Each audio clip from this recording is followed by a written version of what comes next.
ಈ ವಾರ big boss ಮನೆಯಲ್ಲಿ ಸದಸ್ಯರು ಲಕ್ಸುರಿ ಪಾಯಿಂಟ್ ಕಳೆದುಕೊಂಡಿದ್ದಾರೆ. ಹೀಗಾಗಿ ದಿನಸಿ ಇಲ್ಲವಾಗಿದೆ. ಇರೋಷ್ಟರಲ್ಲಿ ಮನೆ ಮ್ಯಾನೇಜ್ ಮಾಡಿಕೊಳ್ಳಬೇಕಾಗಿದೆ. ಈ ವಿಚಾರಕ್ಕೆ ಸ್ಪರ್ಧಿಗಳ ಮಧ್ಯೆ ವಾದ ವಿವಾದವಾಗಿದೆ. ಓಟದ ವಿಚಾರಕ್ಕೆ ರಜತ್, ಅಶ್ವಿನಿ ಹಾಗೂ ರಘು ಮಧ್ಯೆ ಮಾತಿನ ಚಕಾಮಕಿ ನಡೆದಿದೆ. ನನ್ನ ಪಾಲನ್ನು ತಿಂತಾ ಇದ್ದೀರಾ ಅಂದ್ರೆ ನಮಗೇನು ತೆವಲ ಇಲ್ಲಿ ಅನ್ನಿಸ್ಕೊಳ್ಳೋಕೆ ಅಂತ ಕೂಗಾಡಿದ್ದಾರೆ ರಜತ್. ಹೊಸ ಪ್ರೋಮೋ ಔಟ್ ಆಗಿದೆ. ಕ್ಯಾಪ್ಟನ್ ಅಭಿಷೇಕ್ ಇದ್ದವರು ಯಾರಿದೆಲ್ಲ ಎಷ್ಟೆಷ್ಟು ಫುಡ್ ಅಂತ ಶೇರ್ ಮಾಡ್ಕೊಳ್ಳಿ ಎಂದಿದ್ದಾರೆ. ಇದು ರಜತ್ ಕೋಪಕ್ಕೆ ಕಾರಣವಾಗಿದೆ. ಅದಕ್ಕೆ ರಜತ್ ಗರಂ ಆಗಿ ಒಂದು ಕೆಲಸ ಮಾಡಿ ಅಕ್ಕಿನೂ ಬಿಡಿಸ್ಕೊಟ್ಬಿಡಿ ಎಂದಿದ್ದಾರೆ. ಅಷ್ಟೊತ್ತಿಗೆ ರಘು ಕೂಡ ನಮಗೇನು ತೆವಲ ನಿಮಗೆ ತಿನ್ನಿಸ್ಬೇಕು ಅಂತ ಮಾತನಾಡಿದ್ದಾರೆ. ರಘು ಮಾತಿಗೆ ಕೆಂಡವಾದ ಅಶ್ವಿನಿ, ನಿಮಗೆ ಆಗಲ್ಲ ಅಂದ್ರೆ ಬಿಡಿ ಸರ್, ಬೇರೆಯವರು ಮಾಡ್ತಾರೆ ಎಂದಿದ್ದಾರೆ.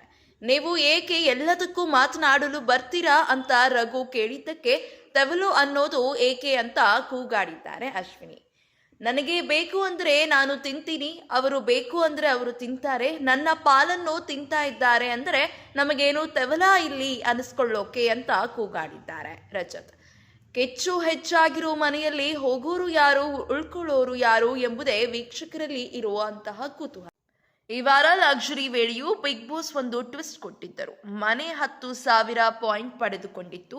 ಧನುಷ್, ರಕ್ಷಿತಾ, ಅಶ್ವಿನಿ ನಿರ್ಧಾರ ತೆಗೆದುಕೊಳ್ಳುವಲ್ಲಿ ವಿಫಲ ಅನ್ನೋ ಕಾರಣಕ್ಕೆ ಹೊರಗಿಟ್ಟಿದ್ದರು. ಆ ಬಳಿಕ ಬಿಗ್ ಬಾಸ್ಗೆ ಈ ಮೂವರಿಗೆ ಚರ್ಚಿಸಿ ಲಕ್ಸುರಿ ಬಿಟ್ಟುಕೊಟ್ಟರೆ ಮನೆಯ ಸದಸ್ಯದವರಾಗುತ್ತೆ, ಇಲ್ಲ ನಿಮ್ಮದಾಗುತ್ತೆ ಎನ್ನುವ ಆಯ್ಕೆ ಕೊಟ್ಟಿದ್ದರು. ಉಳಿದ ಸ್ಪರ್ಧಿಗಳಿಗೋಸ್ಕರ ಈ ಮೂವರು ಲಕ್ಸುರಿ ಬಿಟ್ಟುಕೊಟ್ಟಿದ್ದರು. ಆದರೆ ಕೊನೆಗೆ ಇಡೀ ಮನೆಗೆ ಸಿಗದಾಗಿದೆ. ಈ ವಾರ ಒಟ್ಟು 9 ಜನರ ಹೆಸರನ್ನು ನಾಮಿನೇಟ್ ಮಾಡಲಾಗಿದೆ. ಇನ್ನೇನು ಕೆಲವೇ ವಾರಗಳಲ್ಲಿ ಫಿನಾಲೆ ಹತ್ತಿರ ಆಗುವುದರಿಂದ ಎಲ್ಲ ಸ್ಪರ್ಧಿಗಳ ನಡುವೆ ಪೈಪೋಟಿ ಹೆಚ್ಚಾಗಿದೆ. ಧ್ರುವಂತ್, ಸೂರಜ್ ಸಿಂಗ್, ರಾಶಿಕಾ ಶೆಟ್ಟಿ, ಮಾಳು, ಕಾವ್ಯ ಶೈವ, ಅಭಿಷೇಕ್, ಗಿಲ್ಲಿನಟ ಮತ್ತು ರಕ್ಷಿತಾ ಶೆಟ್ಟಿ ಅವರು ನಾಮಿನೇಟ್ ಆಗಿದ್ದಾರೆ. ಅಶ್ವಿನಿ ಗೌಡ ಅವರು ಈಗ ಸೈಲೆಂಟ್ ಆಗಿದ್ದಾರೆ. ಆ ಕಾರಣದಿಂದಲೇ ನಾಮಿನೇಷನ್ ನಿಂದ ಪಾರಾಗಿದ್ದಾರೆ.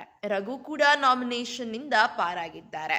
ಇದೇ ರೀತಿಯ ಸಿನಿ ಅಪ್ಡೇಟ್ಸ್ಗಳಿಗಾಗಿ ಹಾಗೂ ಕನ್ನಡ ಬಿಗ್ ಬಾಸ್ ಸೀಸನ್ 12ರ ಲೇಟೆಸ್ಟ್ ಅಪ್ಡೇಟ್ಸ್ಗಳಿಗಾಗಿ ಈ ಕೂಡಲೇ ನಮ್ಮ ಯೂಟ್ಯೂಬ್ ಚಾನೆಲ್ ಅನ್ನು ಸಬ್ಸ್ಕ್ರೈಬ್ ಮಾಡಿ ಹಾಗೂ ಪಕ್ಕದಲ್ಲಿ ಕಾಣ್ತಿರುವಂತಹ ಬೆಲ್ ಐಕಾನ್ನ ಕ್ಲಿಕ್ ಮಾಡಿ.